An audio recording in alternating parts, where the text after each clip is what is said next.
আর মাত্র 4 বাকি আছে সেঞ্চুরি, বুঝা গেল। তখন তিনি বই লিখেছেন, সেই গ্রন্থ আজকে পিএইচডি তে পড়ানো হচ্ছে। ইহ বাহ্য আগে কহ। আর কি গ্রন্থ না, আর কি চৈতন্য মঙ্গল লোচন দাস ঠাকুর। লোচন দাস ঠাকুর স্কুলের দরজা দেখেনি, কিন্তু জানেন সবাই স্কুলের দরজা কোন দিকে হয়ে দেখেন। তিনি হচ্ছেন গ্রন্থ লিখেছেন, সেটা এখন পিএইচডি তে চলছে। চিন্তা করতে পারেন, আমাদের পরম্পরার মধ্যে গৌর কিশোর দাস বাবাজি কিন্তু স্কুলের দরজা দেখেনি, কিন্তু তিনি যখন শাস্ত্রের সংস্কৃত শ্লোক উচ্চারণ করতেন, পণ্ডিতরা পেছন দিয়ে উঠে পালিয়ে যেতেন। মারাত্মক। তাহলে কি করে সম্ভব? গীতাতেই ভগবান বলছেন, দাদামি বুদ্ধি, আমি বুদ্ধি দেই, আমি বুদ্ধি নেই। আপনাকে বুদ্ধিতে একদম পরিপূর্ণ করে দেবো, আবার আপনাকে আমি অ্যাবনর্মাল করে রাস্তায় ছেড়ে দেবো। শুধু জঙ্গলে লাঠি দিয়ে পাঠাবে আর হচ্ছে ঘুরবে। এই বুদ্ধির জায়গায় বসেছেন তিনি নিজে, ওইটা কার উপরে ছাড়েনি, কিন্তু সবকিছু ছেড়ে দিয়েছে ডিপার্টমেন্ট। কিন্তু ওইটাই আমাদের রাজ্যের মুখ্যমন্ত্রী সব ডিপার্টমেন্ট ছেড়েছে, কিন্তু পুলিশ মন্ত্রী ছাড়েনি। ওইটা ছাড়লেই তো আমি জেলে ঢুকে যাবো, ওইটাকে আমাকে হাতে রাখছে। এই ভগবানে দেখুন সব ছেড়েছে, কিন্তু এই বুদ্ধির এটা ছাড়েনি, নিজে ওই ডিপার্টমেন্টটা রেখেছে। যা দিবে তুমি আমার সেবা করো, আমি তোমাকে বুদ্ধি জগাবো। তাই চৈতন্য মঙ্গল রচয়িতা হচ্ছেন লোচন দাস ঠাকুর, আর বৃন্দাবন দাস ঠাকুর লিখেছিলেন চৈতন্য ভাগবত, যার শ্রবণে যবন পর্যন্ত বৈষ্ণব হয়ে যাবে। কে যবন চিনেন তো? যবন বৈষ্ণবে পরিণত হবে, তার উজ্জ্বল প্রমাণ এই ইস্কন। ইস্কনে যদি 20% হিন্দু বাঙালি ছেলে থাকে, 80% আছে মুসলিম, না 60%, বুঝা গেল। আর বাকি হচ্ছে 60% আছে খ্রিস্টান, মাত্র 20% আছে। চিন্তা করতে পারবে, সব এই চৈতন্য ভাগবতমের কৃপা। ওই জন্য গ্রন্থকার প্রথমে শুরুতে লিখেছেন, 2-1 লাইন পড়েই ফেলি, আর কি করব, এসে যখন গেছি, নাহলে খেতে দেবেন তো। ওগো কৃষ্ণ লীলার ভাগবতে কহেন বেদ ব্যাস, গো চৈতন্য লীলার ব্যাস বৃন্দাবন দাস। কৃষ্ণ লীলার ভাগবত কহেন বেদ ব্যাস। ওই যত গ্রন্থ আছে ভাগবত, তারপরে হচ্ছেন পুরাণ আদি, কি লিখেছেন? ব্যাসদেব। আর চৈতন্য লীলায় কি লিখেছেন? ব্যাসদেব। তিনি কি?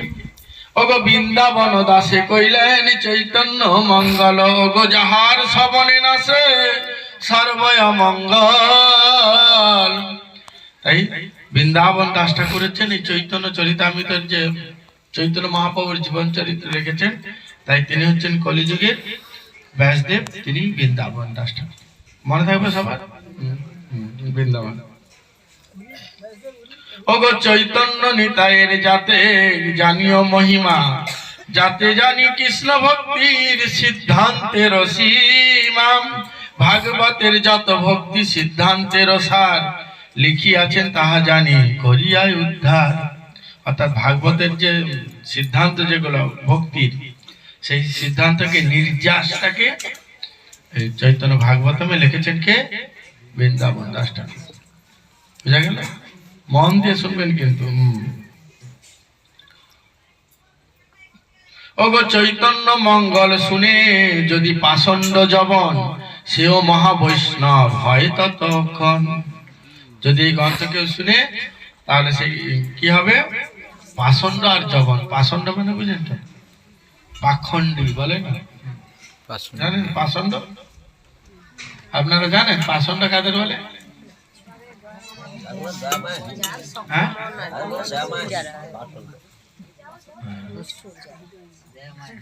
অসুর, অসুর। বাহ। দয়াহীন হচ্ছেন একটা প্রেম বর্জিত পুরুষ অথবা নারী, প্রেম বর্জিত, যার অন্তরে কোনো প্রেমের সেটা বসান, দয়াময়হীন। ওগো মনুষ্য রচিত নহে এই গ্রন্থ ধন্য, বৃন্দাবন দাসে মুখে বক্তা সে চৈতন্য। তাহলে এই গ্রন্থ কার লেখা না? কোন মনুষ্য বলছে মনুষ্য রচিত নহে এই গ্রন্থ ধন্য, মনুষ্য রচিত নয় এই গ্রন্থ ধন্য, বৃন্দাবন দাসে মুখে বক্তা শ্রী চৈতন্য। মনে থাকে জানা, একদম মুখস্থ করে নেবেন। ওগো বৃন্দাবন দাস পদে কোটি নমস্কার, তৈছে গ্রন্থ করি দহা তারিল সংসার। তাহার কি অদ্ভুত শ্রী চৈতন্য চরিতামৃত বর্ণন, যাহার শ্রবণে শুদ্ধ হইল ত্রিভুবন। কে লিখেছেন? কৃষ্ণদাস কবিরাজ গোস্বামী এটি লিখেছেন যে ধন্য, কি ধন্য না, আমি বৃন্দাবন দাস ঠাকুরের চরণে আমি আমার নতমস্তকে প্রণাম নিবেদন করি। কেউ করছে না? কৃষ্ণদাস কবিরাজ গোস্বামী। কেন? এই গ্রন্থ পড়লে কি হবে? সংসার তারণ, অর্থাৎ এই সংসারের কি যন্ত্রণা আছে?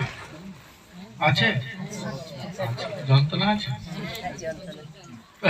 সংসারে যন্ত্রণা, সংসারে কোনো যন্ত্রণা নেই, যন্ত্রণা মনে আছে। সংসারে কি করতে যন্ত্রণা থাকে? সংসার তো একটা আনন্দের একটা ডালা, সেইটাকে খামচা খামচি করতে গিয়ে নিজে ব্যথা পায়।